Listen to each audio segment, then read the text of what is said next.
All right, everybody. Well, we're going to try and get something fixed today. And I kind of want to show you what it is, the problem that we're having. So, first of all, we got a check engine light yesterday. And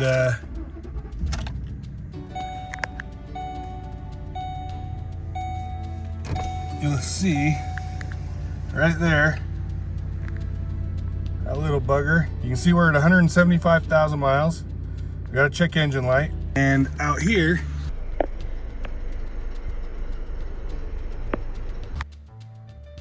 so this has got the 5.4 liter motor. And right here is where that solenoid goes in. So what we've got to do is just disconnect this clip. We'll pry on this with a flat blade screwdriver and pop that seal off. And we should be able to get down to where that screw's holding it in, unscrew that, and then pull it out.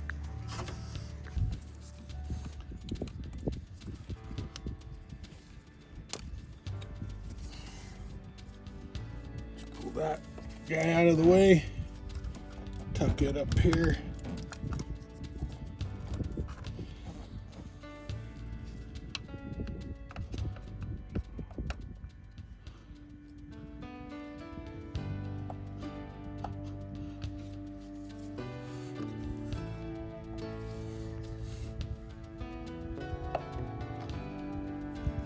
Decided to use a rubber mallet, try and get that with this flat blade screwdriver, pry down around these edges, pop this thing loose hopefully.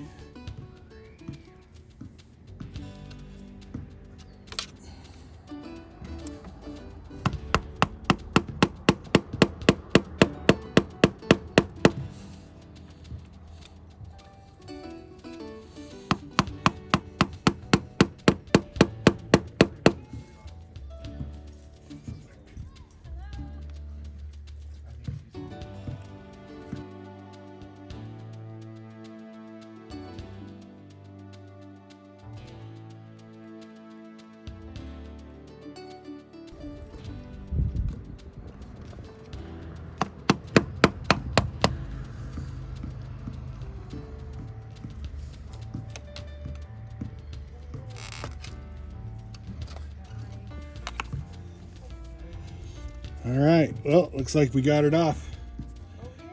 Okay, it messed it up, but fortunately the new kit came with one. So now the trick is going to be getting that screw off that's down in there.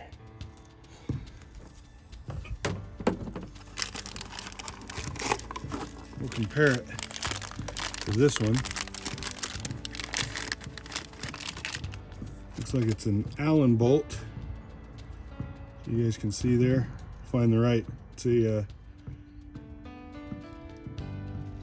star Allen bolt. So we'll try and get one of those.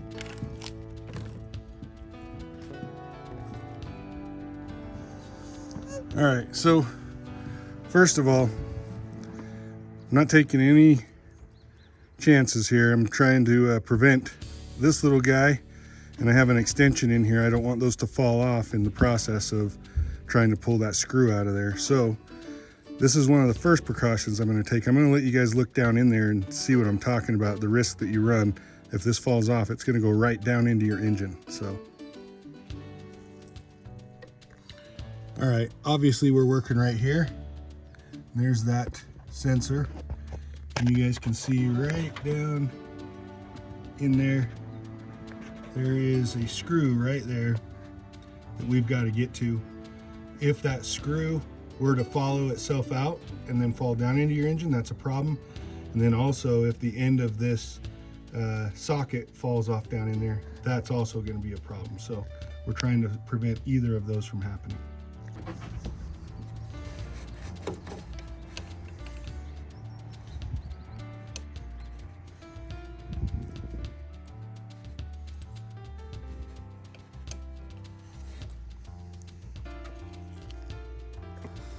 All right, so we had to resort to taping up a screwdriver and because the socket was just slightly too fat to fit down in there.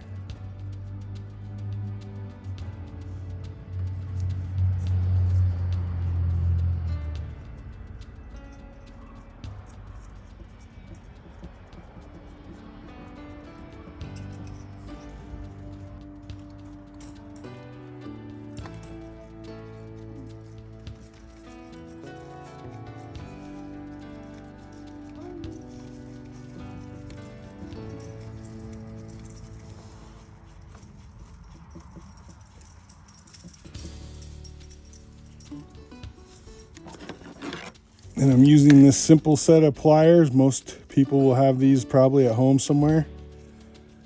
And just getting an extra grip on this screwdriver because this isn't a socket set. I can't get quite the torque that you would get, tighten it down. And it doesn't need much because I was able to loosen it with these, so just enough.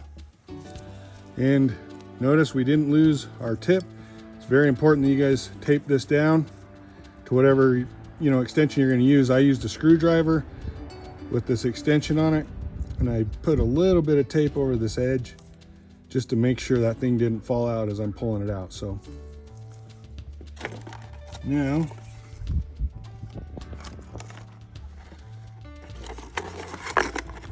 let's see here. Looks like we've got a couple pieces here. The only thing this one needs is this. You can see that the fat end should go out here to the outside.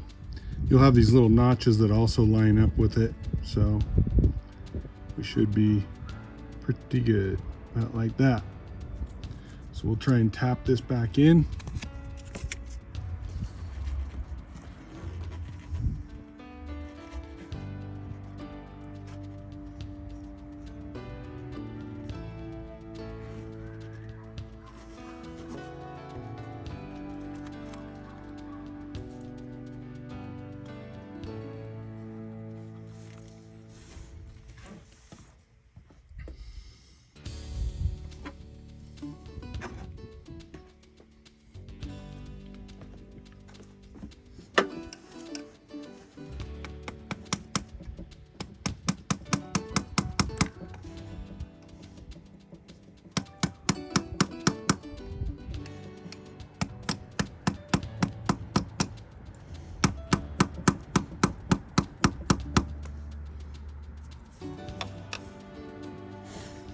Looks like it's down in there pretty good.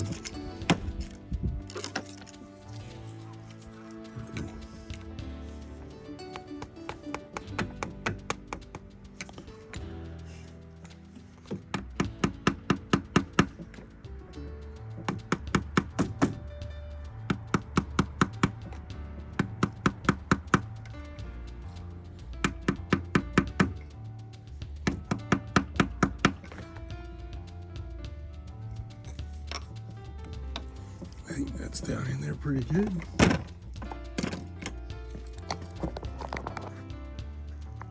Take you in for a closer look. You see, looks like we've tapped that down in there. We'll have to probably keep an eye on it, make sure it's not leaking afterwards, but I feel like we've tapped it down in there pretty good. And we'll just connect this little connector. And I guess we'll give it a try. See how it goes. All right, moment of truth. We'll sit here and let it idle for, I don't know, I think it took it about 30 seconds for it to start idling rough. Still have the check engine light, but I'm not going to clear that code until this is repaired, so we will wait and see. Given a drive cycle, if it is repaired, that engine light will go away, or you can disconnect your battery for 10 minutes or something.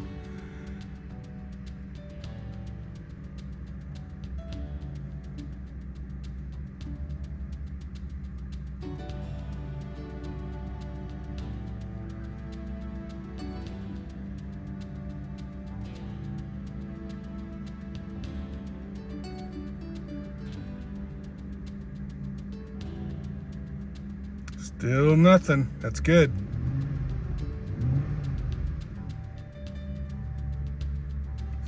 Well, let's go drive it around the block, see what it does.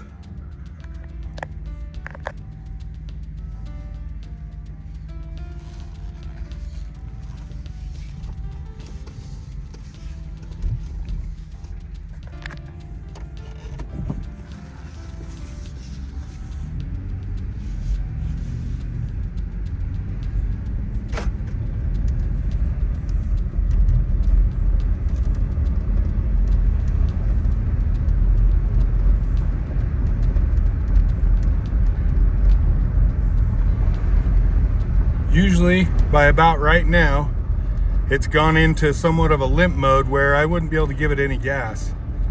So far so good.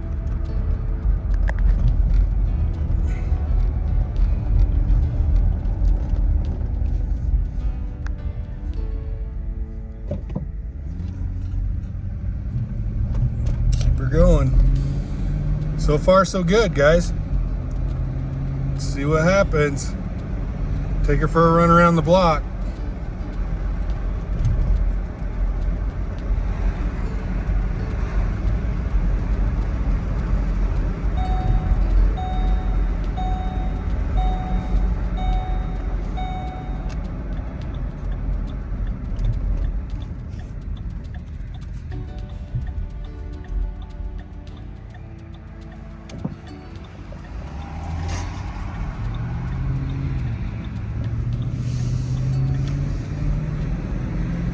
Oh yeah, she's up and running again, guys. Look at that. That's nice. This old Expedition has been the old reliable for the family.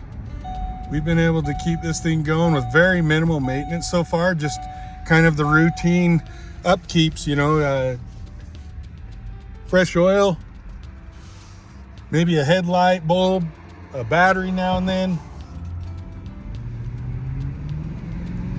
We've had no major services on this thing, knock on wood, but we have taken pretty good care of it. It's to be expected. I mean, 175,000 miles.